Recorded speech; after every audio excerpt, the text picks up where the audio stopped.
அனைவருக்கும் வணக்கம். ஒரு மாம்பழம் ஒரு 8 பழம் எடுத்துருக்கோம்.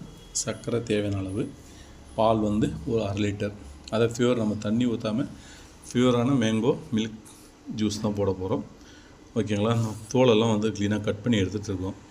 இப்போ இந்த பழத்தை மட்டும் க்ளீனாக பீஸாக கட் பண்ணி அப்படியே மிக்சியில் போட்டு அரைச்சி ஜூஸை போட்டுடலாம். ஓகேங்களா? சர்க்கரை உங்களுக்கு தேவையான எடுத்துங்க. இது வந்து குறைஞ்சி ஒரு 10 ஜூஸுக்கு மேலே தான் வரும். 10 இன்னும் ஜாஸ்தியாக கூட வரும். ஓகேங்களா? நம்ம ஃபியூர் ஜூஸாக போட போகிறோம். 1/2 லிட்டர் பால், கால் கேஜி சர்க்கரை, ஒரு 8 மாங்காய் பழம். ஓகேங்களா? இப்போ நம்ம ஜூஸை போட்டுருவோம். இந்த மாம்பழத்தில் வந்து பார்த்திங்கன்னா நன்மைகளும் அதிகமாகவே இருக்குது. ஓகேங்களா? அந்த மாம்பழம் கிடைக்கும்போது ஜூஸாவோ பல ரெசிபியாவோ நீங்கள் செஞ்சு சாப்பிடலாம், ரொம்ப நல்லது. ஓகேங்களா? இப்போ பழத்தை வந்து பீஸ் பண்ணிக்கலாம். அப்புறம் மாம்பழம் க்ளீனாக தோலை எடுத்துகிட்டு இந்த கொட்டை இல்லாமல் க்ளீனாக வந்து பீஸாக கட் பண்ணி வச்சுருக்கோம். இப்போ நம்ம ஜூஸை போட்டுடலாம். ஓகேங்களா? இப்போ இந்த மிக்சியில் போட்டுக்கலாம். அதிகமாக இருக்க 2 டைமாக ஜூஸ் போட்டுடலாம். வந்து மாங்காய் போட்டிருக்கோம். சர்க்கரை வந்து பாதி போட்டுக்கலாம். ஓகேங்களா? மறுபடியும் இன்னும் பாதி போட போகிறோம் இல்லையா? அதனால் பால் எடுத்துக்கலாம். பால் எடுத்து ஒரு பாதி ஊற்றிக்கலாம். ஊற்றிட்டு அப்படியே ஃபியூராக போட்டுடலாம் ஜூஸ். ஓகேங்களா? பாருங்கள், மாம்பழம் ஜூஸ் போட்டாச்சுங்க. பாருங்கள், கட்டியாக டிக்காக போட்டிருக்கோம் பியூர் ஜூஸு. அதையும் தண்ணிலாம் சேர்க்கலை. ஓகேங்களா? இது குறைஞ்சி ஒரு 10 பேர் அளவு குடிக்கலாம். இதை வந்து நீங்கள் பால் போடாமல் கட்டியாக அரைச்சிங்கன்னா, தண்ணியே ஊற்றாமல் அப்படியே ஒரு மேங்காய் தோசை செஞ்சிடலாம்.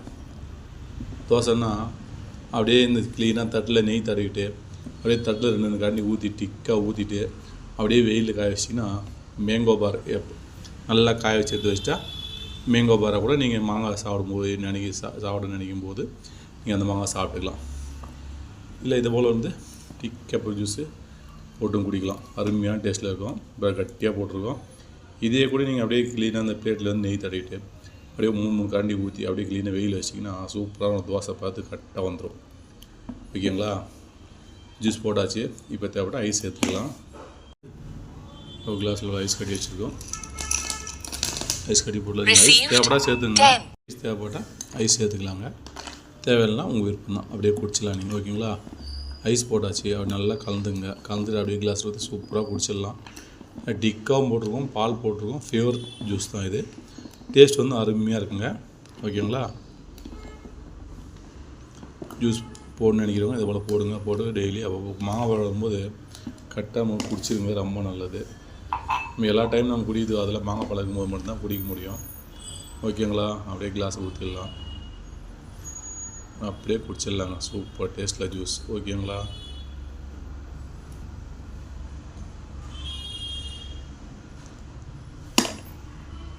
ஜூஸு அப்படியே குடிச்சிடலாம்.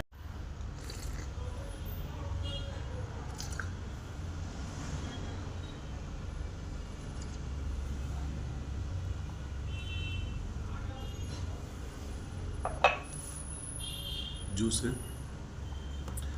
கட்டியாக டிக்காக போட்டிருக்கோம். பியூர் பால் போட்டு அருமையான டேஸ்ட்டில் இருக்குது. உடம்புக்கு தேவையான சத்துக்கள் அனைத்தையுமே இந்த மாம்பழத்தில் இருக்குது.